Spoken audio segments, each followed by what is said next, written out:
Good evening, everyone. Thank you so much for joining us tonight. I'm Matt Breen. Stella is off tonight. Every year, millions of men, women, and children are trafficked worldwide. That's according to the Blue Campaign, an organization which tries to educate others in order to end human trafficking. One group in Iowa is working on that same fight, helping to rescue dozens of girls in Asia. To protect the identities of the women, we can't specifically say where in Asia they're being rescued. KTIV's Michaela Feldman introduces us to one of the men behind Teshua Tea Company and explains how you can help. About 4 miles east of Lawton, Iowa, on Highway 20, sits a small operation inside this garage.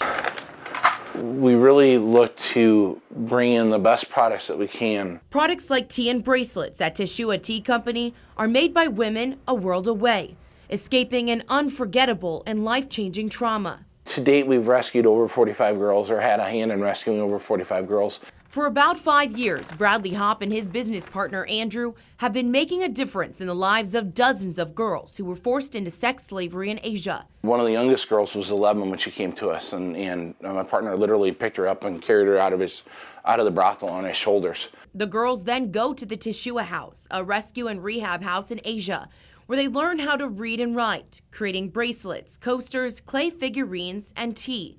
Those items are sold right here in Iowa, the money then going back to benefit those girls. Because we're buying the products from them, they have money saved up and they're able to go out and stand on their own. You're really encouraging the girls to be more productive. You're showing them that, hey, somebody really wants the things that I'm making. And it goes back to that instilling that sense of worth in them. As a father of 4 daughters, Bradley gets emotional talking about seeing these women trapped in this lifestyle.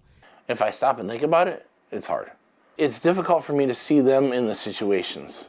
It gives me pause for my own girls and makes me hold them a little tighter and watch out for them a lot more. But it also drives him to do more, help more, and care even more. I, as one person, can do something.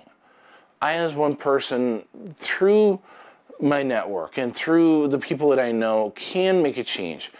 And I can help these girls. There's always hope. There's always an opportunity to keep going. Getting world-class products from world-class survivors. Near Lawton, Iowa, Michaela Feldman, KTIV News 4.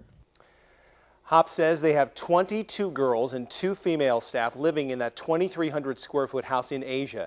He says they can get the products as often as they like. If you'd like to make an impact on the lives of these women, we've included details inside the story. Just go to our website at ktiv.com.